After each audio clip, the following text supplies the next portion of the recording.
Pourquoi es-tu si stupide? Pourquoi es-tu? Poutine est en pleine panique. Son propre gouvernement vient d'exposer sa lâcheté au monde entier. Vous voyez, la nuit dernière, plus de 50 missiles et drones ont frappé en plein cœur de la Russie, prouvant que les défenses aériennes russes sont pratiquement inutiles. À ce moment précis, Poutine aurait fui Moscou, car on pouvait voir des avions militaires s'éloigner du Kremlin. L'Ukraine utilise maintenant ouvertement les missiles britanniques Storm Shadow et Neptune pour paralyser l'industrie militaire russe. Elle a détruit une usine chimique produisant poudre à canon et carburant pour fusées. Le chaos se propage vite. Les Russes se rendent compte que Poutine les a abandonnés, pendant qu'il se cache dans son bunker sécurisé.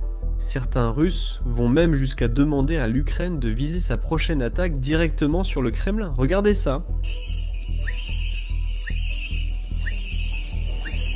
Vous êtes si stupides, les gars? Pourquoi je ne suis pas là? Je dois aller au Kremlin, putain. Les gars, le Kremlin n'est pas ici. Les gars, vous avez confondu les coordonnées. Il faudrait viser le Kremlin. Je ne baisse pas. Les voitures étaient à l'arrêt, merde. Va te faire foutre, je m'en fous complètement. Les putains de voitures étaient juste à l'arrêt. Putain, là. Les voitures, c'était l'enfer. Quelque chose a frappé ici. Comme de la merde. Vraiment putain de fort. Ici, il y a toutes nos putains de cliniques. Toutes les cliniques. Les cliniques pour enfants. Le gars là-bas est en train de grimper. Et beaucoup de gens sont sortis. J'ai putain entendu 4 explosions. Les gars ont des queues. J'en ai entendu 2. Les gars disent 4. Tout ce qui était ici est complètement foutu. J'ai entendu 2 puis 4. Tout ce qui était ici a disparu. Quoi, où, comment? Je suis certain que Poutine n'apprécie pas que les Russes constatent une frappe ukrainienne et le tiennent responsable. Les gens commencent à découvrir la vérité sur cette guerre et Poutine panique. Mais ce n'est même pas la partie la plus embarrassante. Laissez-moi vous montrer cela ensuite. Vous voyez, juste après ce message des Russes, l'Ukraine a effectivement décidé d'écouter. Et ils ont envoyé un petit groupe de drones vers Moscou. Les drones aériens présentaient un risque trop élevé pour Poutine, qui a alors quitté le Kremlin et s'est enfui.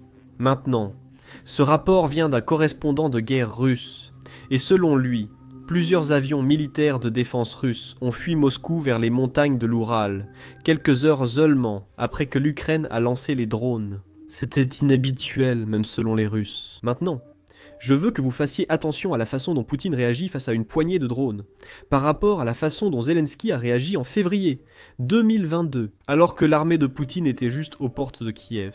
Zelensky a dit qu'il voulait des munitions, pas un moyen de fuir. Et alors que les drones ukrainiens sont maintenant juste aux portes de Moscou, Poutine a dit « J'abandonne, ce n'est pas pour moi ». C'est exactement pour ça que les Russes commencent à s'énerver, et ils en rejettent la faute sur les oligarques et les élites russes. Écoute ça toi-même, toi. Tu sais quoi, je veux parler à les stations-service qui sont privées, comme les stations URTK dans la région. Avec la pénurie de carburant actuelle que nous avons dans la région d'Udmurtie, ces stations-service ont augmenté les prix. Pourquoi, bordel, vous, des mecs aussi coriaces, avez-vous décidé que vous l'étiez vraiment? Je suis juste curieux. Pourquoi diable vous augmentez les prix comme ça? C'est complètement fou. Alors qu'il y a un tel problème dans le pays en ce moment, vous savez quels sont les problèmes des gens ordinaires. Oh, pourquoi vous profitez de ça, hein? Vous savez que les gens seront obligés d'acheter du carburant. Vous savez que les gens seront obligés d'acheter du carburant à de tels prix. Bande de salauds sans honte. Vous méritez d'être fouettés, bon sang.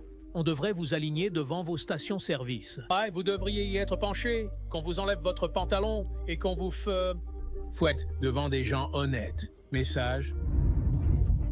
Ce type de message va se multiplier, et Poutine le sait. Il sait qu'à moins d'arrêter cette guerre, les frappes ukrainiennes à l'intérieur de la Russie ne cesseront pas.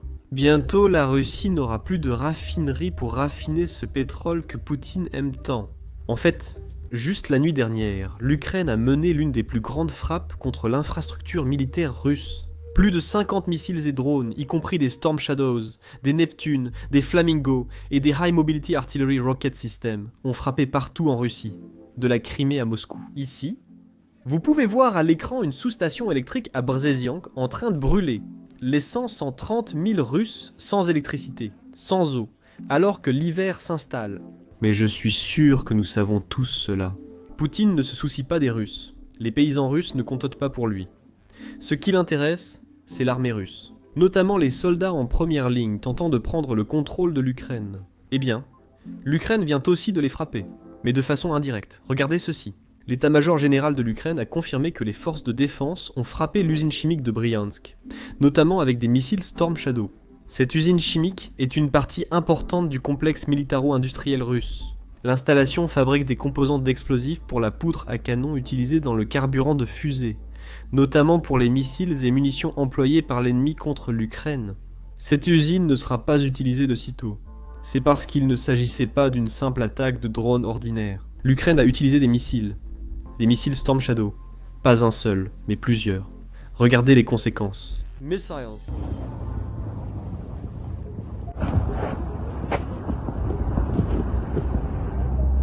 Font beaucoup plus de dégâts que les drones. Ici, nous avons le professeur Michael Clark, qui explique pourquoi l'Ukraine utilise cela maintenant. Les missiles Storm Shadow ont été utilisés pour leur grande précision et leur capacité à transporter une ogive conséquente. Les drones sont moins précis, et si vous lancez suffisamment de Storm Shadow sur une grande cible, comme une usine chimique, alors vous avez de bonnes chances de mettre cette usine hors service. Peut-être pour assez longtemps. Les Ukrainiens n'ont jamais admis avoir utilisé le Storm Shadow, mais les preuves russes montrent, via les débris, qu'il a servi lors d'attaques en Russie. Les armes utilisées lors de cette attaque n'exercent pas de pression supplémentaire particulière sur Poutine. Cela alimente son récit. Il combat ici les Européens, pas seulement les Ukrainiens. Mais la pression exercée sur Poutine est en réalité plus concrète. Il s'agit de la perte d'une grande usine qui fournit du carburant pour fusées et des produits chimiques pour explosifs. À un moment où il les utilise à un rythme effréné. Vu le nombre d'attaques que les Russes lancent contre l'Ukraine, presque chaque nuit, avec 200 à 800 drones et missiles, leur consommation d'explosifs est énorme. L'usine de Bryansk était, selon nos informations, l'un des principaux producteurs de produits chimiques pour fabriquer ces bombes et explosifs. Cela impactera la chaîne d'approvisionnement des Russes. Poutine sera-t-il surpris? Non. Va-t-il en profiter au maximum pour la propagande? Certainement. Voilà. D'après des sources russes qui se sont rendues à l'usine après la frappe, cette usine est pratiquement hors service. Maintenant, c'est aussi là qu'il est important de souligner le moment de l'attaque. Cela s'est produit quelques jours seulement après la rencontre entre le président Zelensky et le président Trump à Washington. Maintenant, lors de cette réunion, Zelensky n'a pas obtenu les Tomahawks qu'il voulait. Donc peut-être que cette frappe est un message qu'il envoie non seulement à Poutine, mais aussi à l'administration Trump, que l'Ukraine peut utiliser des armes occidentales, et qu'elle peut s'en servir pour frapper la Russie là où ça fait le plus mal. La chaîne d'approvisionnement qui aidait l'armée russe est maintenant détruite par l'Ukraine. Mais je pense qu'il y a peut-être plus en jeu que ce simple message. Parce que vous voyez, l'attaque a eu lieu quelques heures après que Trump a annoncé publiquement qu'il ne rencontrerait pas Poutine. Et la raison de cette annulation était simple. La Russie ne reculait pas sur ses exigences maximalistes. Ils veulent que l'Ukraine abandonne le territoire que la Russie n'a pas réussi à conquérir depuis 10 ans. Et en échange, qu'offre la Russie? Ils offrent la promesse qu'ils n'attaqueront pas l'Ukraine à l'avenir. Je pense que nous savons tous que les promesses russes ne valent rien. Et c'est exactement pourquoi le président Trump a annulé la réunion.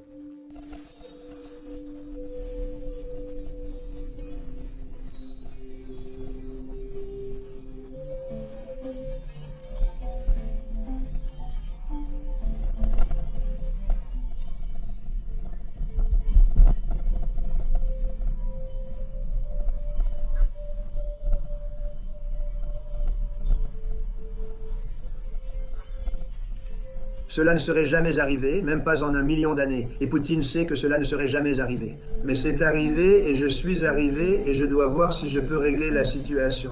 Mais cela ne nous affecte pas parce que nous ne perdons pas de soldats là-bas. Cependant, quand je suis arrivé au début, cela aurait pu se terminer si ça n'allait pas se produire. Mais cela aurait pu provoquer une troisième guerre mondiale. C'était incontrôlable.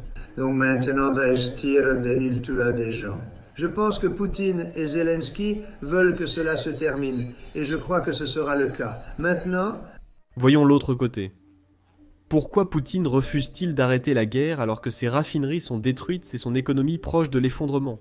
Eh bien, c'est parce qu'il pense que l'économie de guerre de la Russie, aussi mauvaise soit-elle, peut durer plus longtemps que le soutien occidental à l'Ukraine. Il mise sur l'abandon de l'Ukraine par ses alliés occidentaux, dont les États-Unis, avant un effondrement de l'économie russe. Nous pouvons le constater simplement en regardant la télévision d'État russe et les médias d'État russes. Il est important de se rappeler encore une fois que les médias du Kremlin reçoivent leurs éléments de langage directement du Kremlin, parfois même directement de Poutine. Donc, si nous les écoutons, nous avons une idée de ce que pense Poutine. Regardez cet extrait. Donc... Actuellement, le sommet de Budapest est incertain. Donald Trump refuse une réunion jugée inutile. Le président américain avait exigé le gel des lignes de front actuelles en Ukraine. Mais Moskovski Komsomolets écrit aujourd'hui qu'il n'y a aucune raison pour laquelle Moscou devrait accepter un cessez-le-feu. Un plan d'action qui pourrait se résumer à « Arrêtez-vous là où vous êtes ne convient pas à Poutine ». Moscou refuse d'accorder un répit au régime de Zelensky et n'envisage aucune concession unilatérale. Cette approche contraste fortement avec ce que souhaite Trump.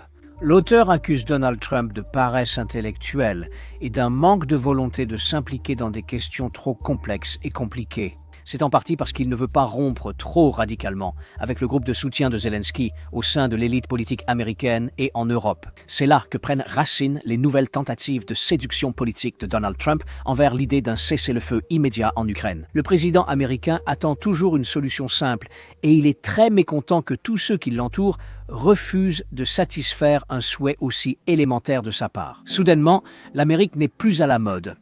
Dans la presse russe, Komsomolska Provider publie cette histoire. L'Amérique vous envoie des drones ukrainiens dans notre direction, en douce. Washington aide Kiev à lancer des drones contre des cibles clés en Russie. Washington devrait se décider. S'agit-il d'un artisan de paix voulant mettre fin au conflit ou d'un participant soutenant le régime de Kiev? Comment changeons-nous ce calcul pour la Russie? Nous adressons ainsi un message à Poutine et à la Russie, non pas par des mots, mais par des actes. Que si la Russie continue cette guerre, le coût sera trop élevé. Et c'est quelque chose que Poutine ne peut pas se permettre. Je sais que certains évoquent le risque d'escalade. Et je veux le rappeler à tous encore une fois. L'Ukraine demande un cessez-le-feu. Elle ne demande pas à récupérer des territoires. Les États-Unis appellent à un cessez-le-feu. Les pays occidentaux appellent à un cessez-le-feu. Ils ne demandent pas à la Russie de retirer son armée ou quoi que ce soit de ce genre. Ils disent « Arrêtez de tirer et cherchons une paix durable ». Mais Vladimir Poutine refuse. Il veut seulement que la guerre continue. Ainsi, c'est Vladimir Poutine qui risque l'escalade, pas l'Occident. Et la seule façon de l'arrêter, c'est de lui montrer de la force. Quand les tomahawks tiendaient sur la table, il était prêt à discuter. Dès que le président Donald Trump a déclaré publiquement qu'il ne donnerait pas de tomahawk à l'Ukraine, Vladimir Poutine a soudainement augmenté ses exigences et est revenu à ce que la Russie demandait depuis tout ce temps. Ainsi, pour mettre fin à cette guerre, nous devons faire en sorte que Vladimir Poutine ressente la douleur de la continuer.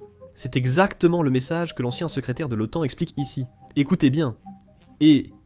la seule façon de mettre fin à la guerre en Ukraine est de convaincre le président Poutine qu'il ne gagnera pas sur le champ de bataille. Je